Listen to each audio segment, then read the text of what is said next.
साहेब, आता आपण अधिष्ठातांची भेट घेतली आहे, त्यांना एक निवेदन दिलं होतं, काय होतं यामध्ये?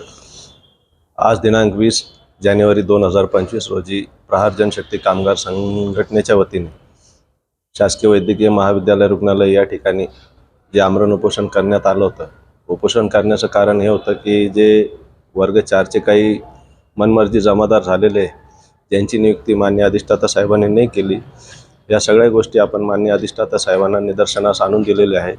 मान्य अधिष्ठाता साहेबांनी सांगितलेले आहे की लवकरात लवकर याच्यावर आपण कारवाई करू व आपण उपोषण मागे घेण्यात यावे. म्हणून आम्ही आपली जी अधिष्ठातांबरोबर जी चर्चा झाली त्याच्यातून तुमच्या जे प्रश्न आहेत त्या प्रश्नाची उत्तरं तुम्हाला मिळाली, तुम्ही त्यांना ज्या मागण्या केल्या होत्या त्या मागण्या मंजूर झाल्या असा त्याचा अर्थ निघतो का? मान्य अधिष्ठाता साहेबांनी आम्हाला मौखिक आश्वासन दिलं, येणाऱ्या 4-8 दिवसात तुमचे जेवढे काही मागण्या आहे, आणि मागण्या काही फार मोठे नाही आहे, मागण्या वर्ग 4 कर्मचाऱ्यांच्या हितासाठीच आहे.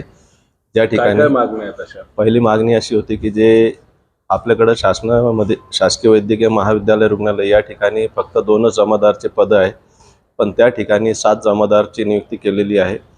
जे जमादार नियुक्ती केलेले आहे ते मागील 4 वर्षापासून रुजू झालेले आहे.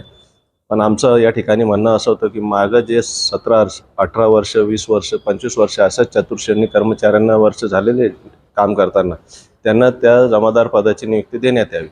साहेबांनी ही गोष्ट मान्य केलेली आहे. तसेच ज्या वार्ड महिलांचे ज्या पद्धतीने आता नवीन वार्ड ओपनिंग झालेलं आहे, महिला कंगारू म्हणून बाळाला दूध पाजायचं जे त्या ठिकाणी काम करण्यात येत आहे, त्या ठिकाणी आम्ही माननीय अधिष्ठाता साहेबांनी अशी विनंती केली की त्या ठिकाणी फक्त महिलांचीच नियुक्ती करण्यात यावी, जेणेकरून पुढं काही अनुचित प्रकार घडू नये.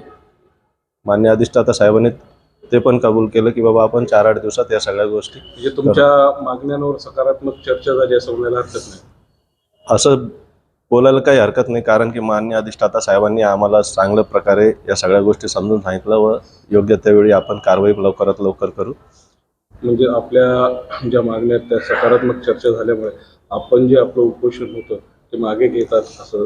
बरोबर. आम्ही आज उपोषण मागे घेत आहे कारण की माननीय अधिष्ठाता साहेबांनी आम्हाला सकारात्मक निर्णय दिलेला आहे. धन्यवाद. आपलं नाव? माझं नाव राजेंद्र चरणसिंग पोहार. सोबत माझे सहकारी मित्र कैसर बेग, प्रहार जनशक्ती पक्षाचे कामगार संघटनेचे शहराध्यक्ष. Subscribe now and press the bell icon. Never miss an update.